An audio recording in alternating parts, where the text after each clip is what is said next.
Oh, halo.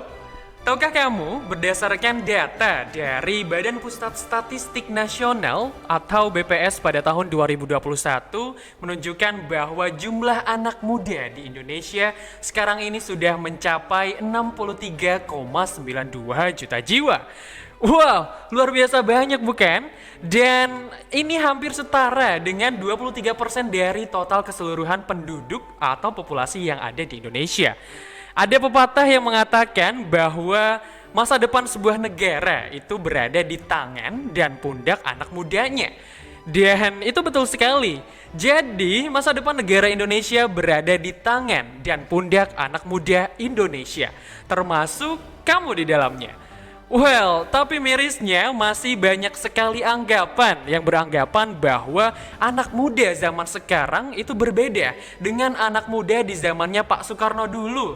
Ada yang bilang bahwa remaja sekarang itu sering dicap sebagai remaja jompo, beban keluarga, dan isu-isu lainnya yang tentunya isu miring yang kerap kali dilabelkan kepada pemuda zaman sekarang, kepada pemuda generasi Z yang disebabkan karena kita kurang produktif katanya. Wah, apa benar demikian? Dan lantas supaya tidak dicap sebagai remaja gabut dan remaja yang tidak memikirkan masa depan negara Indonesia, maka yuk kita bedah bagaimana peran kita, bagaimana peran pemuda Indonesia untuk masa depan negara Indonesia. Let's go!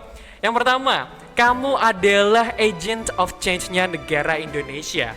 Kalau di barat ini, negara ini adalah sebuah kapal yang besar, kamu adalah nahkodanya. Mau itu belok ke kanan, belok ke kiri, lurus, atau mau singgah dimanapun itu, bebas. Yang terpenting kamu tahu kemana arah tujuan kapal besarmu, kemana arah tujuan negara Indonesia. Bayangkan saja 10-20 tahun lagi kamu duduk di kursi pemerintahan, lalu kamu bisa membuat undang-undang yang menghukum mati para koruptor. Wih, keren kan? Ya, kamu bisa melakukannya. Yang kedua, kamu adalah lem perekat persatuan bangsa Indonesia. Kalau ditanya, kamu berdarah mana? Akan sangat jarang sekali dari kita menjawab, oh aku berdarah Indonesia. Tetapi kebanyakan dari kita akan menjawab, oh aku berdarah Sunda, kamu berdarah Jawa, dia berdarah Minang, mereka berdarah Batak. Dan ya memang itu kenyataannya. Dan masih dilansir dari Badan Pusat Statistik Nasional pada tahun 2010, Indonesia merupakan negara terkaya, negara dengan jumlah suku bangsa terbanyak di dunia. Indonesia memiliki tidak kurang dari 1.340 suku bangsa yang tersebar dari Sabang sampai Merauke.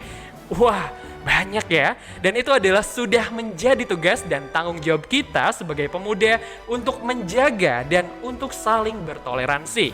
Yang ketiga, dari segi kemajuan ilmu pengetahuan dan teknologi. Kamu adalah cendekiawan muda masa depan Indonesia dan harapan negara Indonesia. Bayangkan saja, di masa depan kamu bisa membuat sebuah alat teleportasi modern, teleportasi canggih yang bisa membawa manusia untuk berpindah tempat dalam sekejap. Keren kan? Dan kamu itu bisa menjadi solusi untuk kemacetan yang ada di jalanan. Well, tapi apa mungkin? Iya, itu saja bisa mungkin terjadi kalau kamu belajar dengan sungguh-sungguh, wahai Profesor Indonesia masa depan. Tapi, mari kita berbicara hal-hal yang lebih ringan lagi, hal-hal yang bisa kita lakukan sekarang, saat ini juga untuk masa depan negara Indonesia. Pandemi COVID-19 sudah mulai melandai, sudah mulai turun, dan bahkan kita akan memasuki life after pandemic. Apa yang bisa kita lakukan sebagai pemuda? Peran apa yang bisa kita berikan untuk negara untuk mendukung percepatan Indonesia bebas COVID-19? Ada yang tahu? Iya, salah satunya dengan vaksin ya teman-teman. Dan aku juga mau ngajak teman-teman semua untuk segera vaksin booster, segera untuk ke puskesmas terdekat untuk melakukan vaksin, untuk menjadikan negara kita segera bebas COVID-19. Dan aku juga mengucapkan selamat hari ulang tahun kemerdekaan Republik Indonesia yang ke-77. Pulih lebih cepat, bangkit lebih kuat, karena aku dan kamu adalah pemuda harapan bangsa Indonesia.